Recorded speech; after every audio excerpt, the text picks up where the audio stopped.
quiet village of Chipping Hazel, a shocking murder shatters the peace.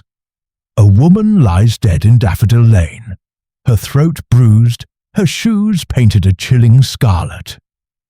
Miss Jane Marple, with her sharp eyes and sharper mind, unravels a web of secrets. A mysterious locket, a dark car, and a killer hiding in plain sight. From whispered gossip to a tense village fete, every clue points to a truth buried in shame and betrayal. Will Miss Marple catch the murderer before the scarlet clue fades? Dive into a classic Agatha Christie-style mystery where nothing is as it seems. Chapter 1. The Body in the Lane. The village of Chipping Hazel lay drowsing under the pale September sun, its thatched cottages and winding lanes exuding an air of timeless serenity. The hedgerows, heavy with blackberries, hummed with bees, and the faint chime of the church clock marked the hours with unhurried precision. It was a place where life unfolded gently, where the most scandalous event might be a misplaced teacup at the Women's Institute. So, when the peace of Daffodil Lane was shattered by the discovery of a body, the village stirred as if roused from a long, comfortable dream. Miss Jane Marple, seated by the bow window of Rose Cottage, was knitting a pale pink shawl for her niece's new baby. Her fingers moved with the deft rhythm of habit, but her eyes, sharp and bright as a bird's, missed nothing of the world beyond her lace curtains. The morning had been quiet until Lily, her young maid, burst in, cheeks flushed and apron askew. "Oh, Miss Marple, there's been a dreadful thing," Lily gasped, clutching a tea towel. "Tommy Pierce, the paper boy, found a woman dead in Daffodil Lane. Right by the stile, they say, all cold and gone." Miss Marple's needles paused mid-stitch. "Dead, you say?" Her voice was calm, but her mind was already turning. "How very shocking! What do we know, Lily?" Lily, eager to share, recounted the tale as it had reached her via the milkman, who had it from the postman. The woman was a stranger, not from Chipping Hazel, found sprawled in the grass with her throat bruised and her shoes, most peculiarly, painted a garish red. "Bright as blood, they're saying," Lily added wide-eyed. "Who'd do such a thing?" Miss Marple set her knitting aside and adjusted her spectacles. "Painted shoes?" she mused, her tone thoughtful. "That is most unusual. Was there anything else, Lily? A handbag, perhaps, or a coat?" Lily shook her head. "Nothing like that, ma'am. Just a locket, they say, and a bit of paper in her pocket. The police are there now." By midday, Inspector Craddock, a youngish man with a brisk manner and a respectful regard for Miss Marple's insights, arrived at Rose Cottage. Over a cup of Earl Grey, he shared what little he knew. The woman appeared to be in her early 30s, her dark hair neatly pinned, but her grey wool dress slightly torn at the hem, as if she'd been dragged. Her throat bore the marks of strangulation, and the scarlet paint on her sensible black shoes was fresh, still tacky in places. No handbag or papers identified her, save for a cheap silver locket with a broken clasp and a crumpled train ticket stub to Chipping Hazel, dated the previous day. "No robbery, it seems," Craddock said, stirring his tea. "Her earrings, cheap paste, but still there. And that locket wasn't worth stealing. But those shoes, why paint them? It's the oddest thing I've seen in years." Miss Marple's eyes gleamed behind her spectacles. "Odd indeed, Inspector, but not without purpose, I think. People don't do such things without reason. It might be a message, or a symbol, or perhaps a distraction." Craddock raised an eyebrow. "A distraction from what?" She smiled faintly, her hands folding neatly in her lap. "That we shall have to discover. Tell me, was the paint applied before or after her death?" Craddock frowned, considering. Hard to say until Dr. Haydock's report comes in, but there was a smear of red on a stone nearby, as if the killer was careless with the brush. Miss Marple nodded, filing the detail away. She pictured Daffodil Lane, a narrow path bordered by hawthorn and leading to the vicarage. It was a lonely spot at night, hidden from the village by a copse of elms. A perfect place for a murder, if one intended it to go unnoticed until morning. "Will you come see the scene, Miss Marple?" Craddock asked, half hoping she'd agree. "Your eye for detail. Well, it saved me hours before." She hesitated, then rose, smoothing her tweed skirt. "I think I shall, Inspector. A walk will do me good, and one never knows what one might notice." The lane was cordoned off when they arrived, a constable keeping curious villagers at bay. The body had been removed, but Miss Marple studied the ground where it had lain. The grass was flattened, suggesting a struggle, and a faint red smudge marked a jagged stone by the stile. She bent closer, her shawl slipping slightly. "Fresh paint, as you said," she murmured, "and no footprints but hers and Tommy's bicycle tracks. The killer was careful." Craddock nodded. "We're searching for a weapon, a scarf or cord likely, and we'll check the locket for fingerprints." Miss Marple straightened, her gaze drifting to the stile and the path beyond. "A stranger in Chipping Hazel," she said softly. "She came here for a reason, Inspector, and someone knew she was coming." As they walked back to Rose Cottage, the village seemed to watch them, its windows like eyes behind curtains. Miss Marple's mind was already at work, sifting through the facts like threads in her knitting. A woman, dead, a locket, a ticket, and those extraordinary shoes, painted red as if to shout a secret to the world. "It's like something out of a play," she thought, "but life, I find, is often more theatrical than fiction." Chapter 2. The village whispers. The sun climbed higher over Chipping Hazel, casting dappled shadows through the elms that fringed the village green. The discovery of the body in Daffodil Lane had set tongues wagging, and by noon the air hummed with speculation, as thick as the scent of late roses. In the Blue Boar Inn, where the oak beams creaked with age, and the fire crackled despite the mild September day, villagers gathered to dissect the morning's grim news. Miss Jane Marple, ever attuned to the pulse of human nature, knew that gossip, like a tangled skein of wool, often held threads of truth if one knew where to look.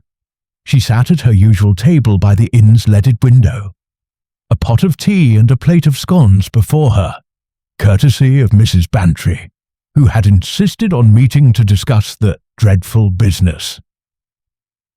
Mrs. Bantry, a robust woman with a penchant for florid hats and forthright opinions, was in her element, her voice carrying over the murmur of other patrons. "It's positively Gothic, Jane," she declared, buttering a scone with vigour. "A woman murdered in our lane, and those shoes, painted red. It's like something from a penny dreadful." Miss Marple sipped her tea, her eyes scanning the room. The inn was a microcosm of Chipping Hazel. Old Mr. Dobbs, the chemist, nursing a pint in the corner. Elsie, the barmaid, wiping glasses with a distracted air. And Mrs. Phipps, the postmaster's wife, whispering to a knot of women by the bar. Their voices wove a tapestry of theories, each more fanciful than the last. The dead woman was an actress fleeing a scandal, said one. A foreign agent, whispered another, her red shoes a code for espionage. Miss Marple smiled faintly. "People do love to embellish," she remarked to Mrs. Bantry. "But there's often a grain of truth beneath the flourishes." Mrs. Bantry leaned forward, her hat's feathers quivering. "What do you make of it, Jane? You've a knack for seeing through the fog. Those shoes! Why on earth paint them? Miss Marple's fingers, idle without her knitting, traced the rim of her teacup. It's curious, Dolly. Red is such a bold choice, don't you think? It draws the eye, demands attention. Perhaps it was meant to tell us something or to hide something else. Her gaze drifted to Elsie, who was now serving a tray of ales to a group of farmers. The barmaid's face was pale, her movements jerky, as if the morning's events had unsettled her. Miss Marple rose, smoothing her tweed skirt, and approached the bar under the pretense of ordering more tea. "Elsie, my dear," she said kindly, "you look quite shaken. I suppose it's this awful business in Daffodil Lane?" Elsie nodded, her hands twisting a cloth. "It's horrible, Miss Marple. A woman dead, and no one knowing who she is. I saw someone like her, you know, yesterday evening, getting off the 6:15 train. She had a grey coat, like the one they found her in, but I didn't notice her shoes." She hesitated, glancing around. She seemed in a hurry, looking over her shoulder as if someone was following her. Miss Marple's eyes sharpened, though her tone remained gentle. "Did you see anyone with her, Elsie? Or perhaps someone waiting at the station?" Elsie shook her head. "No, ma'am, but it was getting dark and I was busy with the supper rush. I only saw her from the window." She lowered her voice. "It gives me chills, thinking she was alive then and now." Miss Marple patted her hand. "You've been most helpful, my dear. Try not to dwell on it." Returning to her table, she relayed Elsie's story to Mrs. Bantry, who was suitably impressed. "A grey coat and a nervous manner," Mrs. Bantry said. "Sounds like she was running from something, or someone, or to someone," Miss Marple murmured, her mind turning over the possibilities. She suggested a walk to Daffodil Lane, and Mrs. Bantry, eager for adventure, agreed. The lane was quiet now, the police cordon gone, but a few curious villagers lingered near the stile. Miss Marple paused where the body had been found, her eyes tracing the trampled grass and the stone with its faint red smear. "The paint was fresh," she said softly. "Applied here, I think, after she was dead, but why?" Mrs. Bantry shivered. "It's creepy, Jane, like marking a grave." "Or a warning," Miss Marple replied, her gaze drifting to the path leading to the vicarage. The vicar, Mr. Clements, was a mild-mannered man, unlikely to be involved in murder. But his cousin, Mr. Grayson, had arrived recently, a widower with a smooth tongue and a black saloon car. Miss Marple filed this away, her thoughts interrupted by the arrival of Dr. Haydock, the village physician who had been called to examine the body. "Jane, Dolly," he greeted them, tipping his hat. "I thought I'd find you here, poking about. Dreadful business, this." He lowered his voice. "She was strangled, no question. A scarf or cord, I'd say, between 8 and 10 last night. No paint on her hands, though, so someone else did the decorating." Miss Marple nodded, her expression thoughtful.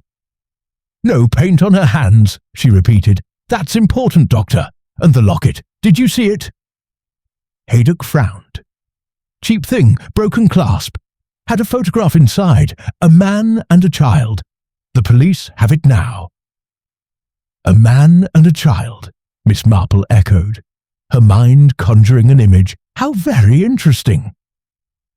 She thanked Haydock, and with Mrs. Bantry returned to the village, her thoughts weaving a pattern from the morning's clues. A stranger, a locket, a train, and those vivid red shoes, each a piece in a puzzle she was determined to solve. Back at Rose Cottage, Miss Marple settled by her fire, her knitting resumed but her mind far from idle. She recalled a case from her youth, a woman found dead in a neighbouring village Her gloves dyed blue by her killer. It was spite, she murmured to herself, a way to mark her as something she wasn't. Was this murder similar, a gesture of malice or mockery? The red shoes suggested something personal, intimate even, but the absence of paint on the victim's hands pointed to another's hand at work. As evening fell, the village settled into an uneasy hush. Miss Marple, gazing out her window, saw lights flicker in distant cottages, each a small world of secrets. She thought of Elsie's nervous glance, the chemist's quiet corner, and Mr. Grayson's sleek car. "Someone in Chipping Hazel knows more than they're saying," she said aloud, her needles clicking steadily, "and I shall find out who." Mrs. Bantry, arriving for a late sherry, found Miss Marple deep in thought. "You're scheming, Jane," she accused, settling into a chair. "What's on your mind?" Miss Marple smiled, her eyes bright. "Only that people are so very predictable, Dolly. They hide their secrets, but they leave clues, little things like painted shoes that betray them." She poured the sherry, her mind already spinning toward the next thread in the mystery, certain that Chipping Hazel, for all its sleepy charm, held the key to the truth. Chapter 3. The Stranger's Identity. The morning mist clung to Chipping Hazel like a gossamer veil, softening the outlines of its stone walls and thatched roofs. Miss Jane Marple, breakfasting on toast and marmalade at Rose Cottage, found her thoughts circling back to the dead woman in Daffodil Lane. The village, though outwardly calm, thrummed with an undercurrent of unease, as if the murder had stirred something restless beneath its placid surface. Miss Marple, with her keen understanding of human nature, knew that answers often lay in the small details, the things people overlooked or wished to hide. Inspector Craddock telephoned shortly after 9, his voice brisk but tinged with excitement. "We've got a name, Miss Marple. The victim's Clara Weston, a typist from London. I'd value your thoughts if you'd care to come to the station and see her things." Miss Marple, ever ready to assist, donned her best hat, a neat felt affair with a single feather, and made her way to the small police station, a squat building beside the village hall. Craddock greeted her with his usual courtesy, ushering her into a cluttered office where Clara Weston's possessions lay spread on a table. The grey wool dress, slightly torn, the cheap silver locket with its broken clasp, a train ticket stub to Chipping Hazel, and those peculiar scarlet-painted shoes, their garish hue stark against the drab surroundings. Miss Marple adjusted her spectacles and examined the locket first.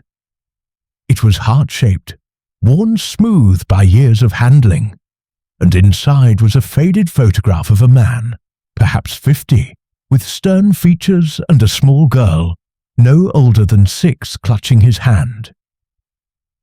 "This man," she said softly, "he's not young, and the child, her daughter perhaps." Craddock shook his head.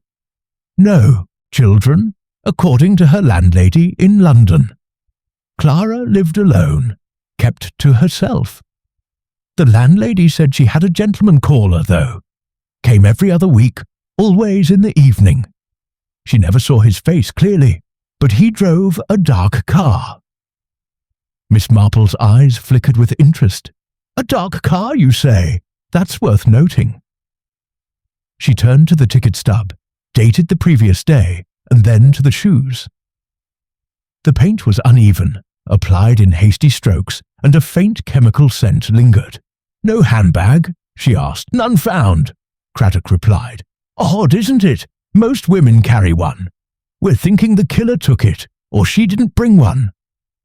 Miss Marple nodded, her mind sifting through possibilities. "A typist, you said. Where did she work?" Craddock consulted his notes. A solicitor's office in London, a firm called Langston and Sons. She left suddenly a month ago, no explanation. We're trying to reach her employer now." The name Langston pricked Miss Marple's memory. She recalled a conversation at the Blue Boar, where Mrs. Phipps had mentioned a retired solicitor, Henry Langston, who lived in nearby Market Basing. Could there be a connection? She kept the thought to herself, instead asking, "And the locket's photograph? Any leads there?" "We're working on it," Craddock said. "The image is old, maybe 10 years. The man's face is clear enough to circulate, but it's the child who puzzles me. If not Clara's, then whose?" Miss Marple's fingers traced the locket's edge. "Photographs are keepsakes, Inspector. People carry them for love, or guilt, or leverage. Clara kept this for a reason." She paused, her gaze returning to the shoes. "And the paint, have you traced it?" "Not yet, but it's a common brand sold at chemists' shops. We're checking local purchases." Craddock hesitated, then added, "You've got that look, Miss Marple. What are you thinking?" She smiled, a touch of mischief in her eyes. Only that Clara Weston came to Chipping Hazel for a purpose, and someone here knew it. "Those shoes, they're like a shout in a quiet room. Someone wanted us to notice them." Back at Rose Cottage, Miss Marple settled by her fire, her knitting untouched as she pondered. Clara Weston, a typist, had left her job abruptly and travelled to a village where she was a stranger. The locket suggested a personal tie, perhaps to the man in the photograph, and the gentleman caller hinted at a secret. But the shoes, those vivid, painted shoes, were the crux of it. Miss Marple recalled a long-ago incident in her niece's village where a woman's scarf had been dyed purple after her death. "It was a gesture of contempt," she murmured to herself. "The killer wanted to brand her, to say something about who she was or who they thought she was." Lily, bringing in the midday post, interrupted her thoughts. "There's talk in the village, ma'am," she said, setting down a tray. "They're saying Clara was mixed up with someone important, maybe even married. And Mr. Grayson, the vicar's cousin, was at the station this morning, looking ever so nervy." Miss Marple's eyebrows rose. "Mr. Grayson, you say? How interesting." She knew of Arthur Grayson, a widower who had arrived in Chipping Hazel a month ago, charming the village with his easy manners and tales of foreign travel. His black saloon car had been mentioned by Tommy Pierce, the paper boy, as parked near Daffodil Lane the night of the murder.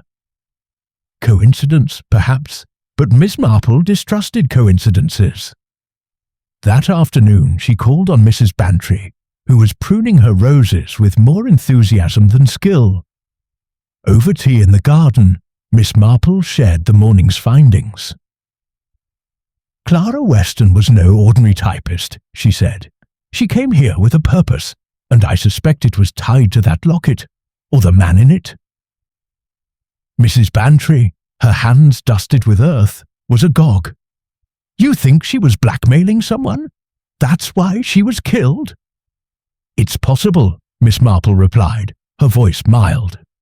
"People kill to protect secrets, Dolly. And red shoes, well, they're not subtle. They're a statement, perhaps of anger or scorn."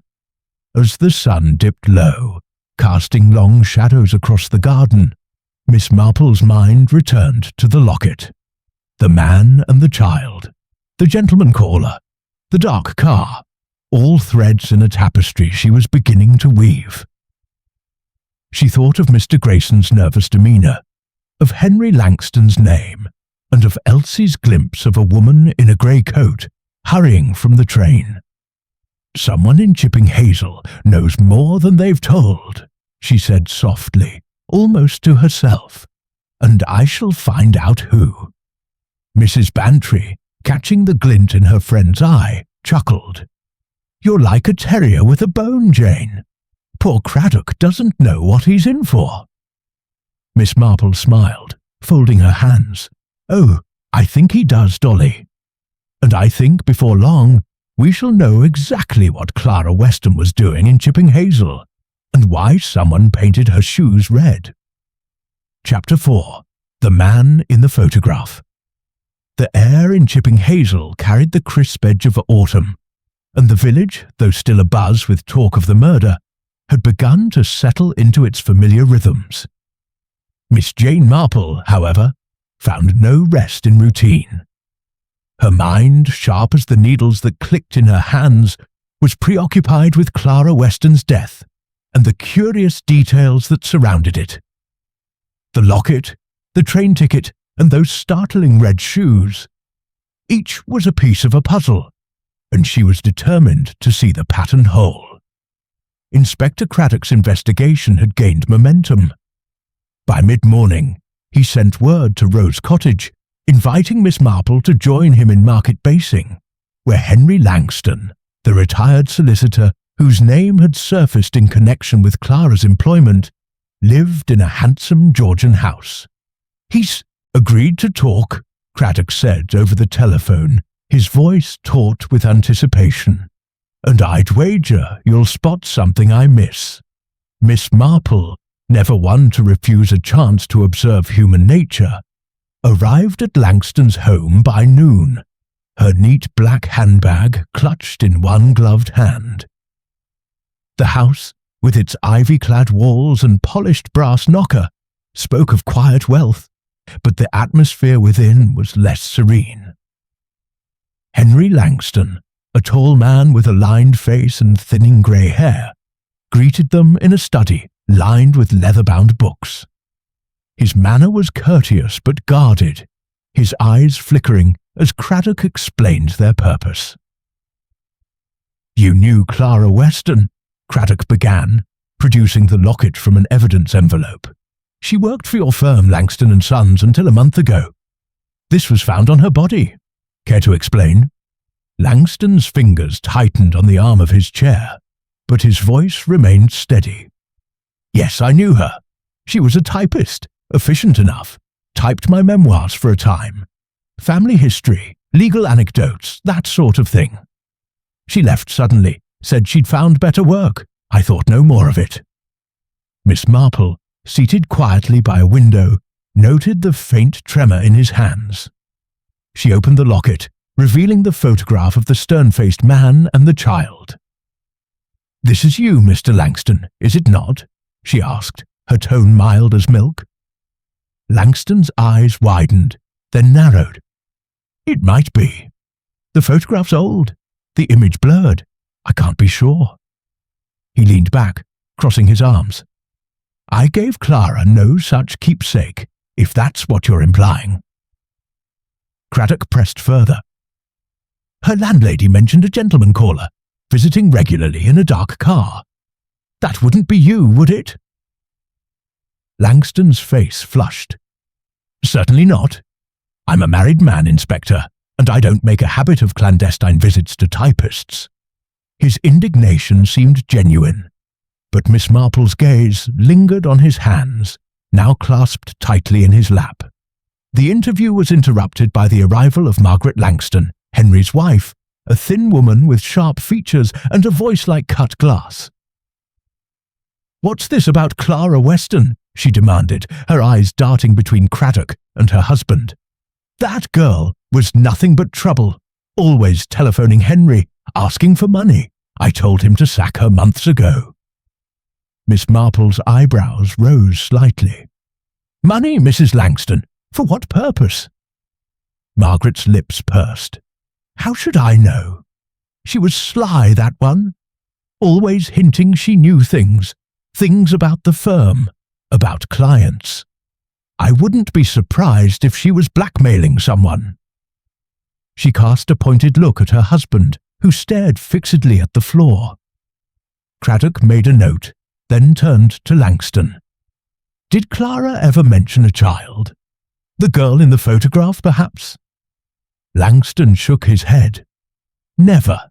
She was a private woman, kept her own counsel. If she had a child, she never spoke of it." As they left the house, Miss Marple walked slowly, her mind turning over the encounter. "He's hiding something," she said to Craddock, her voice low. "Not necessarily guilt, but fear. And Mrs. Langston, she knows more than she's saying too." Craddock nodded, his expression thoughtful. "I'll have the photograph checked for fingerprints and see if we can trace the child. But Langston's car, a dark green saloon, doesn't match the black one Tommy Pierce saw near Daffodil Lane." Miss Marple smiled faintly. "Cars can be borrowed, Inspector, or misremembered. Young Tommy's eyes aren't infallible, especially in the dark." Back in Chipping Hazel, Miss Marple called on Mrs. Bantry, who was eager for news. Over sherry in the drawing room, Miss Marple recounted the visit, omitting no detail. "Clara Weston had a hold over someone," she said, her eyes distant. "She left her job abruptly, came to Chipping Hazel, and died within hours. The locket ties her to Langston, but the child complicates things, and those shoes, red like a signal flare. They're personal, Dolly, a message meant for someone specific." Mrs. Bantry's eyes widened. "You think she was blackmailing Langston? About the child, perhaps?" "It's possible," Miss Marple replied, sipping her sherry. "But blackmailers rarely stop at one victim. Clara may have known other secrets, ones worth killing for." She paused, recalling Elsie's tale of the woman in the grey coat, hurrying from the train. "She came here to meet someone, I'm sure of it. Someone who knew her plans." Mrs. Bantry leaned forward, her voice a conspiratorial whisper. "What about that Grayson fellow? The vicar's cousin? He's been charming everyone, but there's something about him too polished, if you ask me." Miss Marple nodded, her thoughts drifting to Arthur Grayson. His arrival in the village coincided with Clara's death, and his black saloon car matched Tommy's description. Yet charm, she knew, could mask many things. She recalled a case from her youth, where a dashing newcomer had turned a village upside down with his secrets. "People like Mr. Grayson," she said, "are often more than they seem. We must watch him, Dolly." As evening fell, Miss Marple returned to Rose Cottage, her mind a whirl of connections. The Locket's photograph, Langston's unease, Margaret's sharp accusations, all were threads in a tapestry not yet complete. She sat by her fire, knitting untouched, and thought of the shoes.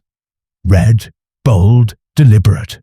"It's like marking a letter in scarlet ink," she murmured. "A warning or a taunt, but to whom?" Lily, bringing in a tray of tea, mentioned a snippet of village gossip. Mr. Grayson had been seen at the Blue Boar, asking questions about the murder. "He seemed awfully curious," Lily said, "for someone who's only been here a month." Miss Marple's eyes gleamed. "Curiosity, Lily, can be a dangerous thing. We shall see what Mr. Grayson's curiosity reveals." As the firelight danced on the walls, she felt the familiar thrill of a mystery unfolding, certain that the truth, like a shy guest, would soon step into the light. Chapter 5. The Village Fete. The village of Chipping Hazel, despite the shadow cast by Clara Weston's murder, donned its festive best for the annual fete, an event as cherished as the church bells that rang each Sunday. The green was transformed into a kaleidoscope of colour. Stalls draped in bunting, tables laden with jam jars and Victoria sponges, and children darting about with sticky faces and balloons. Miss Jane Marple, judging the flower show in a tent fragrant with dahlias and chrysanthemums, found the gaiety a curious counterpoint to the grim whispers still circulating about Daffodil Lane. Yet she knew that village fetes, with their mingling of high and low, were fertile ground for truths to slip out unguarded. She stood beside a table of prize roses, her neat hat slightly askew, awarding a blue ribbon to Mrs. Phipps for her crimson blooms. Her eyes, however, were not on the flowers but on the crowd, scanning for flickers of unease or too careful glances. The locket, the painted shoes, and Henry Langston's nervous demeanour occupied her thoughts. But so did Arthur Grayson, the vicar's charming cousin, whose black saloon car lingered in her mind like a stubborn knot in her knitting. Mrs. Bantry, resplendent in a hat festooned with peonies, joined her, fanning herself with a programme. "Jane, you're missing the fun," she chided, gesturing to the coconut shy where young Tommy Pierce was hurling balls with gusto. "Though I suppose you're sleuthing, as usual. Any new theories about our painted lady?" Miss Marple smiled, her fingers adjusting a rose stem. "Only that Clara Weston's death has stirred more than gossip, Dolly. People talk freely at fetes, too freely sometimes." Her gaze drifted to Elsie, the barmaid from the Blue Boar, who was serving lemonade at a nearby stall. Elsie's face was drawn, her eyes darting as she handed a glass to a customer. Miss Marple excused herself and approached, her manner as gentle as ever. "Elsie, my dear," she said, accepting a lemonade, "you're looking tired. All this excitement, I suppose, and the talk of that poor woman's death." Elsie's hands faltered, spilling a drop of lemonade. "It's awful, Miss Marple. I can't stop thinking about her. I told you I saw her at the station, in her grey coat, but—" she hesitated, glancing around. "I overheard something last night at the inn. A man was talking to Mr. Dobbs, the chemist, about a woman in Daffodil Lane, the night she died. He had a posh voice, not local, and mentioned a dark car." Miss Marple's eyes sharpened behind her spectacles. "A posh voice, you say? Did you see him?" Elsie shook her head. "It was late, and I was clearing tables. But it gave me a turn, hearing them talk so close to where it happened." Thanking her, Miss Marple rejoined Mrs. Bantry, relaying the snippet. "A posh voice and a dark car," Mrs. Bantry mused, her eyes gleaming. "That could be Grayson. He's got that polished way of speaking, and his car's black as pitch." "Perhaps," Miss Marple said, her tone cautious. "But we mustn't leap to conclusions. Henry Langston's car is dark green, and voices can be deceptive in a crowded inn." She suggested a stroll to the children's games, where Tommy Pierce was now trying his luck at hoopla. Catching his eye, she beckoned him over. "Tommy," she said kindly, "you mentioned a car near Daffodil Lane that night. Can you recall anything more? The shape, perhaps, or a sound?" Tommy, flushed with the thrill of the fete, nodded eagerly. "It was a black saloon, Miss Marple, big and shiny. I heard the engine idling, like it was waiting for someone. Didn't see who was inside, though. It was too dark." Miss Marple thanked him with a sixpence, her mind turning over the detail. A black saloon matched Grayson's car, but dark green could look black in the dim light of evening. She filed this away, her attention drawn to Arthur Grayson himself, who was charming a group of ladies near the cake stall.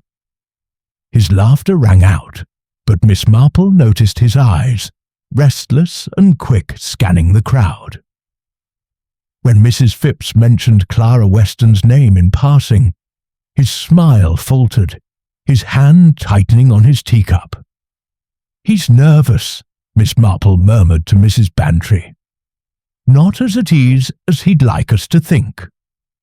The fete continued, with the vicar, Mr. Clements, announcing the raffle winners in his mild, reedy voice.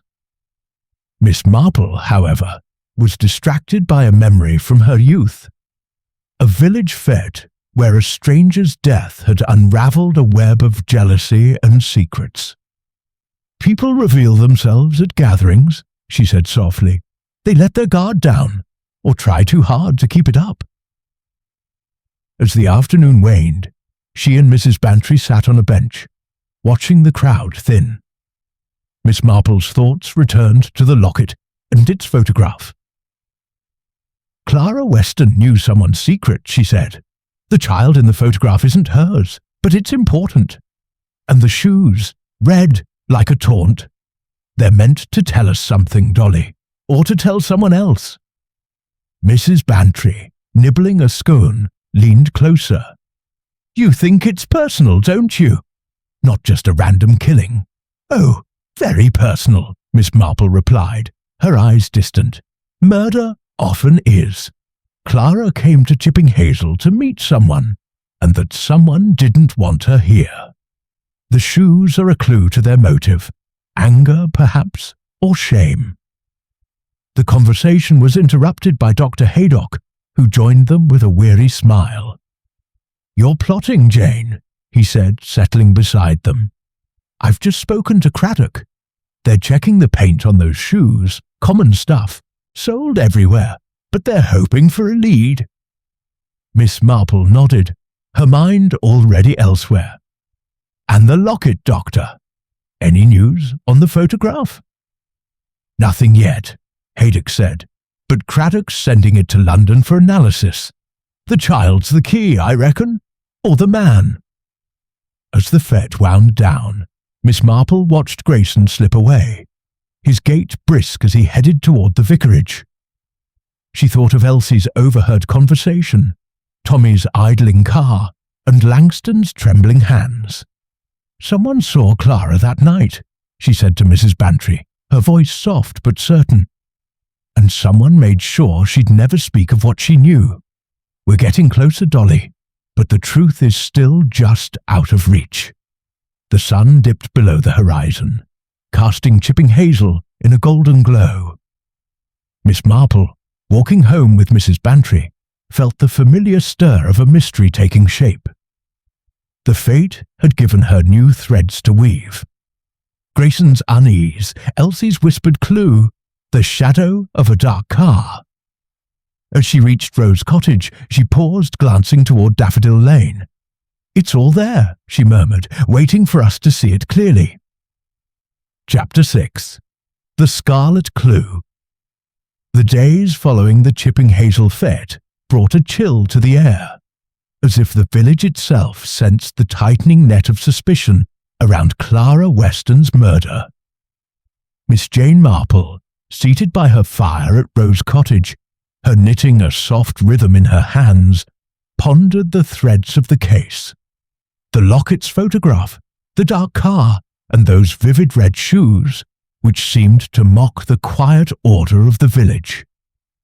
Each clue was a stitch in a pattern, and she felt the design growing clearer, though not yet complete. Inspector Craddock arrived mid-morning, his face alight with a new discovery. "We've got something, Miss Marple," he said, accepting a cup of tea from Lily. "The lab found paint residue under Clara's fingernails, scarlet, same as the shoes. She scratched her attacker, no doubt about it, and the paint's a match for a brand sold at Dobbs's chemist shop here in the village." Miss Marple's eyes gleamed behind her spectacles. "Under her fingernails," she repeated, her voice thoughtful. "So she fought back, poor thing. And the paint was applied after her death, you think?" "Almost certainly," Craddock replied. "Dr. Haydock's report confirms it. Strangulation first, then the shoes were painted. The killer must have done it on the spot, which is why we found that smear on the stone in Daffodil Lane." Miss Marple nodded, her mind turning over the implications.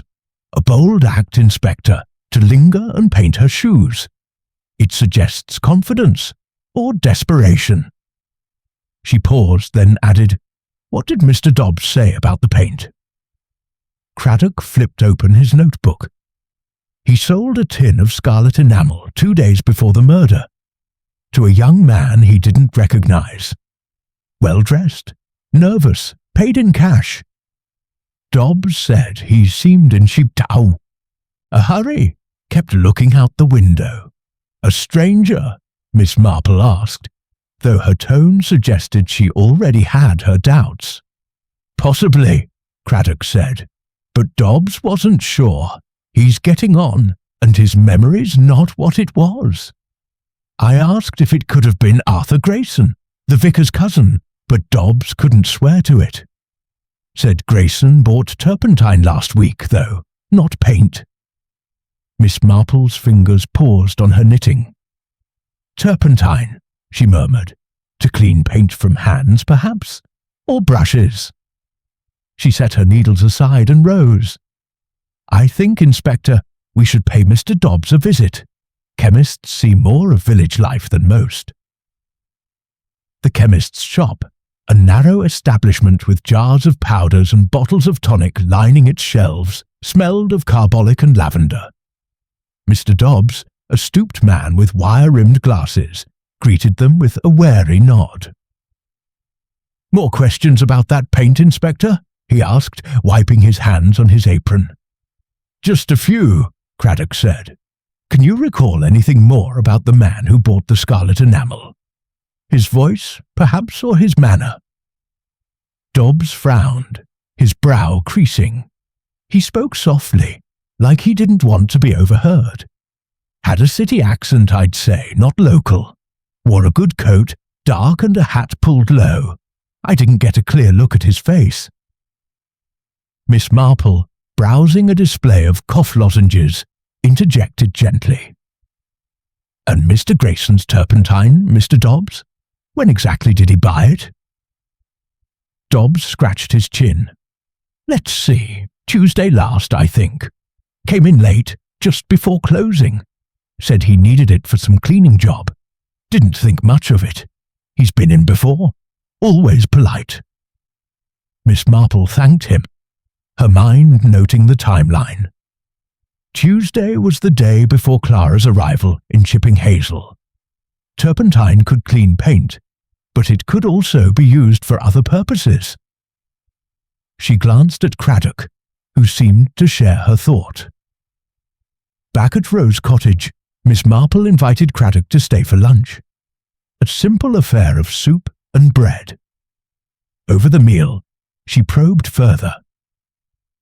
The paint under Clara's nails suggests she scratched her killer during the struggle. If the killer painted her shoes afterward, they'd have paint on their hands, or gloves. Turpentine would remove it neatly. Craddock nodded. His spoon paused. Grayson's looking more likely, isn't he? His car matches Tommy's description, and now the turpentine. But we've no proof he bought the paint. Proof is elusive, Miss Marple said, her voice soft. But people betray themselves in small ways. I think Mr. Grayson might benefit from a little conversation. That afternoon she invited Arthur Grayson to tea at Rose Cottage, ostensibly to discuss the Vicarage Garden Committee. Grayson arrived promptly, his charm as polished as his shoes. But Miss Marple noted a tightness around his eyes, a slight hesitation in his smile. They sat in her cosy parlour, the fire casting shadows on the chintz curtains. "You've settled into Chipping Hazel nicely, Mr. Grayson," she began, pouring tea. "It must be a change from your travels abroad. Tell me, do you enjoy painting? Watercolours, perhaps? Or something bolder?" Grayson's teacup rattled faintly in its saucer. "Painting? No, I'm no artist, Miss Marple. I leave that to the creative types." He laughed, but it sounded forced. "I'm more of a wanderer, I'm afraid." She nodded, her expression benign. "And Clara Weston? You never met her, I understand. Such a sad business, her death." "Never," Grayson said quickly, his eyes meeting hers for a moment before flicking away. "I heard about it, of course. Terrible thing, but I'm a newcomer here. I barely know the village, let alone its visitors." Miss Marple sipped her tea, her gaze steady. Of course. Though it's curious, don't you think, how a stranger like Clara came to Chipping Hazel, only to meet such an end, and those red shoes, such an odd touch. Grayson's hand twitched, nearly spilling his tea. Odd? Yes. I suppose the police will sort it out. He stood abruptly, citing a prior engagement, and left with a haste that belied his usual composure. As the door closed, Miss Marple leaned back, her mind racing. He's afraid, she murmured to herself. Not just nervous, afraid. She thought of the turpentine, the dark car, and Elsie's overheard conversation about a posh voice. Grayson's polished manner fit, but so did Henry Langston's, and she wasn't ready to rule out others. That evening, she sat by her fire, knitting untouched, and let the clues arrange themselves. The scarlet paint was the key, a deliberate act, not just to mark Clara, but to point to something deeper. It's like a play, she said softly, with the killer as the director staging their crime, but they've left us a script, and I'm beginning to read it. Lily, clearing the tea things, mentioned a rumour. Grayson had been seen near the chemist's shop the night of the murder, lingering by the alley. Miss Marple's eyes narrowed. Thank you, Lily, she said. That's most helpful. As the fire crackled, she felt the mystery tightening, the scarlet clue drawing her closer to the truth, though it remained just beyond her grasp. Chapter 7. The Truth Unravelled. The late September light filtered through the elms of Chipping Hazel, casting long, wavering shadows across the village. Miss Jane Marple, seated at her writing desk in Rose Cottage, felt the threads of Clara Weston's murder drawing together, like a skein of wool finally forming a discernible pattern. The locket, the scarlet paint, the dark car, and the nervous glances of Arthur Grayson and Henry Langston had woven a complex tapestry. But a final piece was needed to complete the picture. As she penned a note to Inspector Craddock, suggesting a visit to the vicarage, she sensed the mystery was nearing its denouement. Craddock arrived promptly, his notebook brimming with new information. Over tea, he shared a breakthrough. A farmer, Mr. Hargreaves, had come forward after the fete, reporting he'd seen a man and a woman arguing near Daffodil Lane around 9 p.m. on the night of the murder. Hargreaves was checking his fences, Craddock said, stirring his tea. He described the man as tall, well-dressed, with a cultured voice. Not local. The woman wore a grey coat, like Clara's. He didn't see the car, but he heard an engine nearby, idling. Miss Marple's eyes gleamed. A cultured voice, she murmured. That fits both Mr. Grayson and Mr. Langston, doesn't it? But Mr. Hargreaves's description leans toward Grayson. Taller, younger, and the black saloon Tommy Pierce saw points the same way. Craddock nodded. I'm bringing Grayson in for questioning this afternoon. Care to join us, Miss Marple? Your presence has a way of unsettling people. She smiled, folding her hands. I wouldn't miss it, Inspector. But let's be gentle at first. A guilty man is like a cornered animal. Best not to startle him too soon. The vicarage, with its rose-covered walls and air of quiet piety, seemed an unlikely setting for a confrontation. Arthur Grayson met them in the parlour, his charm intact but strained, like a polished surface beginning to crack.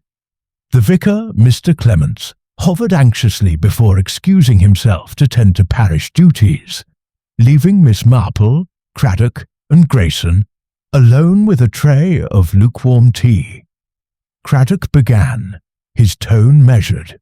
Mr. Grayson, we've a witness who saw a man matching your description arguing with a woman in a grey coat near Daffodil Lane the night Clara Weston was killed. Care to explain?" Grayson's smile faltered, his fingers tightening on his teacup. "I've told you, Inspector. I didn't know the woman. I was at the Blue Boar that evening, playing cards with Mr. Dobbs and the landlord." "Ask them." "We have," Craddock said. "You left the inn at 8:30, and Daffodil Lane's a 5-minute walk. Plenty of time to meet Clara Weston." Grayson's eyes darted to Miss Marple, who sat quietly, her expression benign but her gaze sharp. "This is absurd," he said, his voice rising. "I'm a newcomer here. Why would I kill a stranger?" Miss Marple spoke then, her voice soft as a breeze. "But Clara wasn't a stranger to you, was she, Mr. Grayson? She knew your secret, about the child in the locket, your daughter, whom you abandoned years ago." She paused, watching his face pale. "Clara typed Mr. Langston's memoirs, and in them she found something, perhaps a mention of you, or a case tied to your past. She came to Chipping Hazel to confront you, didn't she?" Grayson's hand shook, spilling tea onto the saucer. "That's nonsense," he stammered. "I've no daughter. I never met this woman." Miss Marple leaned forward, her eyes holding his. "The locket tells a different story, Mr. Grayson. And the paint, scarlet, under her nails, on her shoes. You bought turpentine from Mr. Dobbs to clean your hands, but you couldn't clean away the truth. Clara threatened to expose you, so you met her in Daffodil Lane, argued and strangled her. Then you painted her shoes, a cruel jest, marking her as a scarlet woman, a final insult to silence her." The room fell still, the only sound the ticking of the mantel clock. Grayson's face crumpled, his charm dissolving like mist.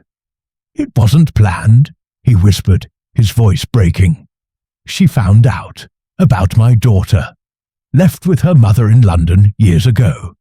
I'd changed my name, started over. Clara worked for Langston, saw my name in his papers, a case I'd been involved in, a scandal I'd buried. She demanded money, said she'd ruin me." Craddock leaned forward, his voice firm. "So you killed her?" Grayson nodded, his eyes glassy. "We met in the lane. I offered her what I had, but she laughed, said it wasn't enough. I lost control, grabbed her scarf, pulled tight. When I realized she was dead, I panicked. The paint was in my car. I'd bought it for a garden project. I thought, if I painted her shoes, it'd look like some madman's work, not mine." Miss Marple's expression softened, though her eyes remained keen. "The locket, Mr. Grayson. Why did she have it?" "It was my daughter's," he said, his voice barely audible. "I gave it to Clara months ago, as a keepsake when we were friendly. She kept it to taunt me, proof of what she knew." Craddock stood, signalling to a constable waiting outside. "Arthur Grayson, you're under arrest for the murder of Clara Weston." As Grayson was led away, his shoulders slumped. Miss Marple watched in silence, her heart heavy with the weight of human frailty. Back at Rose Cottage, she sat with Mrs. Bantry, recounting the confession over sherry. "It was the shoes that told the story, Dolly," she said, "red, like a brand of shame. Grayson thought it clever, but it was his undoing." Mrs. Bantry shook her head, her hat's feathers quivering. "You saw it all, Jane. The locket, the paint, his nerves. How do you do it?" Miss Marple smiled. Her knitting resumed. "People are so predictable, Dolly. They hide their secrets, but they leave traces. Little things like a smear of paint or a nervous glance. You only need to look." As the fire crackled, Miss Marple's needles clicked steadily, the rhythm soothing her. The mystery was solved, but she knew Chipping Hazel would soon yield another, for human nature, with its tangle of motives and mistakes, was never addressed. Chapter 8 The quiet of Chipping Hazel. The autumn sun dipped low over Chipping Hazel, bathing the village in a golden hush that seemed to hush the echoes of Clara Weston's murder. The arrest of Arthur Grayson had rippled through the community, quieting the fevered gossip that had swirled since the body was found in Daffodil Lane. Miss Jane Marple, seated by her bow window at Rose Cottage, her knitting a soft cascade of pale pink wool, felt the familiar calm that followed the unravelling of a mystery. Yet her mind, ever alert, lingered on the human frailties that had painted this particular tragedy in such vivid scarlet. The village had resumed its routines. The milkman's cart rattled along the cobbles, children played in the lanes, and the church bells chimed with their steady cadence. But beneath the surface, Miss Marple knew, questions lingered.